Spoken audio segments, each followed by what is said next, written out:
Do you want to get a watercolor look for some of your greeting cards? Let me show you how. So my goal was to create a diffused or messy watercolor card, and I'm using this WOODWARE stamp called 5 Daisies, along with some Tim Holtz Distress Oxide inks. These are Saltwater Taffy, Abandoned Coral, and Festive Berries. Now, any water reactive ink will work for you. I have 2 containers, one for dirty water and one for clean water as well. Today, I'm going to use my stamp positioner just out of sheer laziness. I have done this with an acrylic block. It works perfectly fine. Now I'm taping a piece of watercolor cardstock onto my platform. Again, it's not necessary. I was trying to outwit the fact that we're going to add a lot of water, so it's going to curl up when I dry it. But in the long run, it all works out. And it's not necessary to line up your stamps one on top of another. I'm going to start with my lightest color, which in this case is Saltwater Taffy, and I'm going to load up my stamp and go ahead and press it on.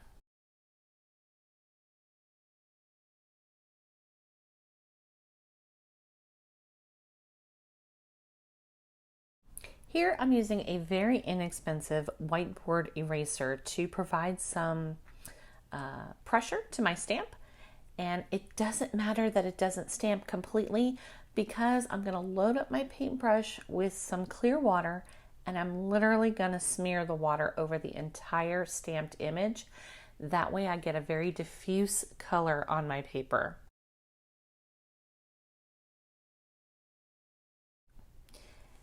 Now, you're probably thinking, why don't you just take smushed ink and water and swipe it across your card? And I do that later, so I'm going to show that to you and what the difference looks like. By stamping the image onto the cardstock to begin with, before you smear the water, smear the ink with the water, you actually can still see the stamp kind of hovering lightly below that wash of color.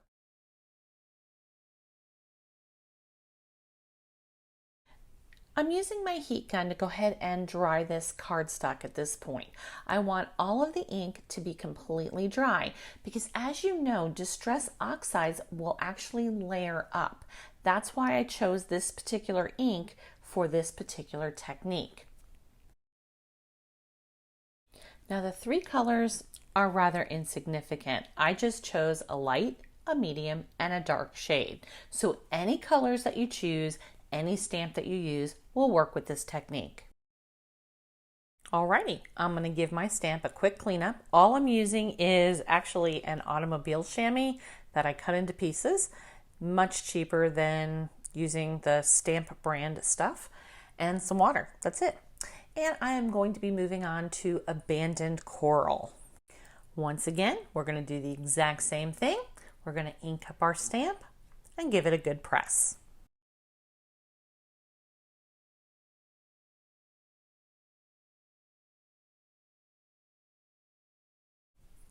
After stamping my image, I'm going to use clear water again on my paintbrush and just give it a swish through the entire inked stamp image. There's no rhyme or reason to what I'm doing. I'm just playing with the water and the ink. Now, if you don't want harsh edges, just use a little bit more water to bring out your ink towards the edge of your cardstock more, or leave white. Whatever works for you. I just wanted a little bit more diffuseness out of the sides.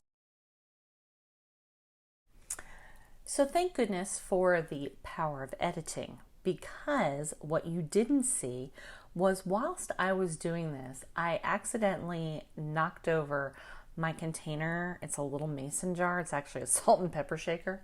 But I knocked that over and it's full of clear water right into my extension cord for all of my electronics here in my craft room. So yeah, we're running on battery power right now. Not good.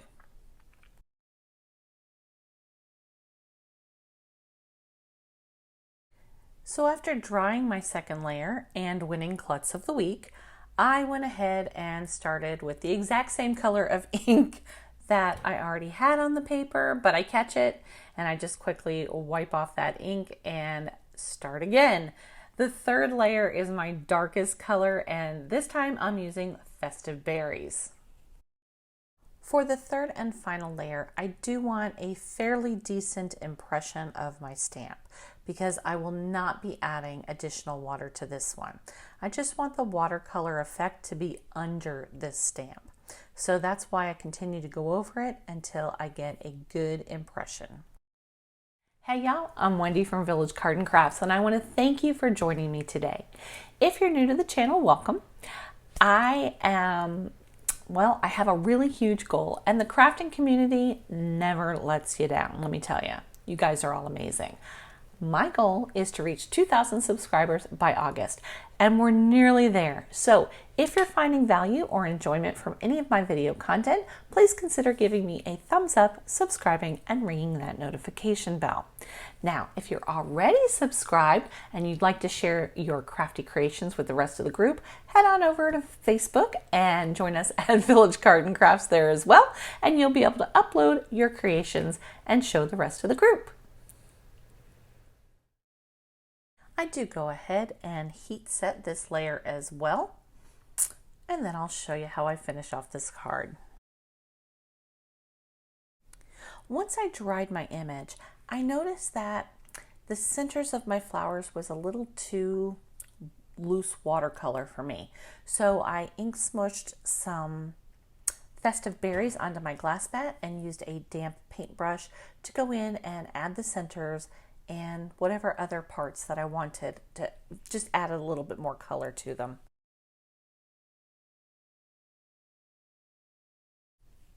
My panel is dry, and I'm going to go ahead and embellish it. To add my detail, I'm going to be using a Ranger Emboss It pen along with some gold embossing powder. And I'm just going to flip some lines along each of the flowers. I really kind of wanted to give it a firework sort of effect. So that's what you'll see as we go on. Okay, after doing all of my embossing powder, I go ahead and heat up my WOW embossing gun on level 2 for melt. And there is just something spectacular about watching embossing powder melt. I'm still mesmerized by it. I absolutely love embossing powder. But you can guarantee that I managed to put that top back on that embossing powder, because the klutziness that is today, I would have ended up with that stuff all over my craft space.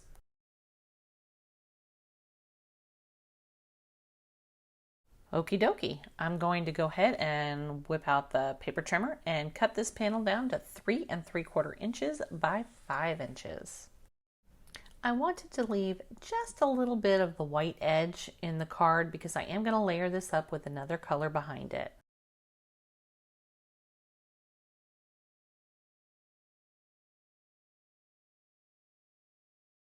This is a Hampton Arts clear stamp set, and I'm going to be using the Happy Birthday sentiment, which are actually two different sentiments, a script happy and a print birthday. I'm just using some vellum. This is Recollections vellum and a anti-static bag, because we're going to be embossing this in gold to match the gold on the card.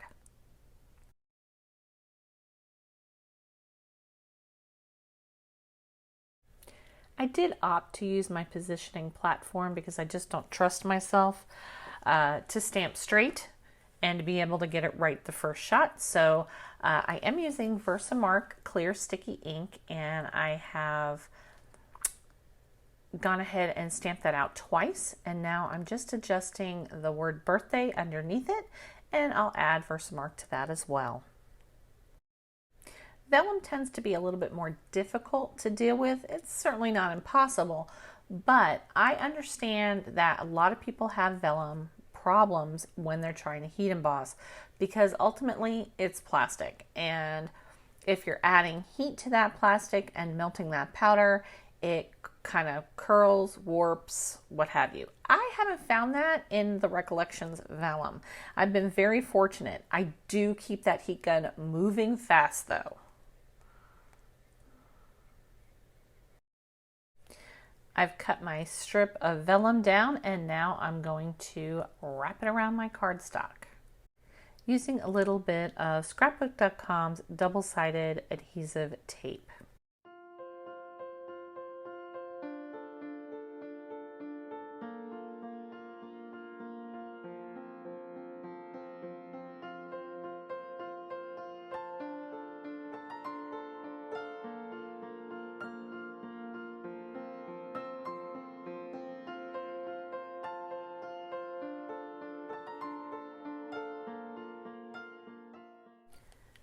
All right, so I'm going to be using this scrapbook.com boho smooth cardstock, and this is a 210 GSM or 85-pound weight cardstock that is beautiful. Now I've selected this olivey color green to complement the pinks of my florals. I adhere that panel down with my absolute favorite Barely Art Precision Craft Glue, and it's gorgeous.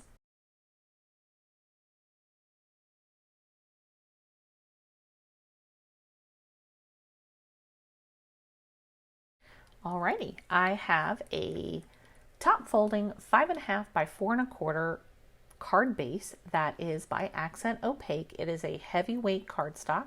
I really like it for my bases, but I generally use it only for that. I just find it's just too heavy, especially when I'm adding additional layers. But for card bases, it's amazing and at a really good price. I'm finishing this off very simply with 3 different sized rhinestones that come from the Paper Studio, which is Hobby Lobby's brand. Before I show you the final product, I want to show you why I chose to stamp and then water blend. Now, I decided to use a slightly different ink mixture. I'm starting off with Worn Lipstick, which is slightly darker than the Saltwater Taffy that I started with on the original card. And I'm just smushing it onto my glass plate, adding a damp paintbrush and painting that on. But as you can see, it's pretty darn faint. So I add as much as I dare to and go ahead and dry that image before adding my second layer, which is the Abandoned Coral. This is a smaller piece of watercolor card and it is kind of curling up while I'm heat drying. That's why I taped it down earlier. Now I've gone on to my second color, the Abandoned Coral, and as you can see, it is bringing a little bit more pigment to the card, but just not as in depth as what I was showing you earlier. After a quick dry of that second layer, I am stamping up a small floral stamp, and I am using Barn Door, which is a more intense color than what I used on the original card. I really wanted to give it every opportunity to shine. There's nothing wrong with this technique, it's just softer than I was looking for. Okay, here's this finished product. And our beautiful happy birthday card. And this one was done with a navy blue and silver embossing. See you real soon.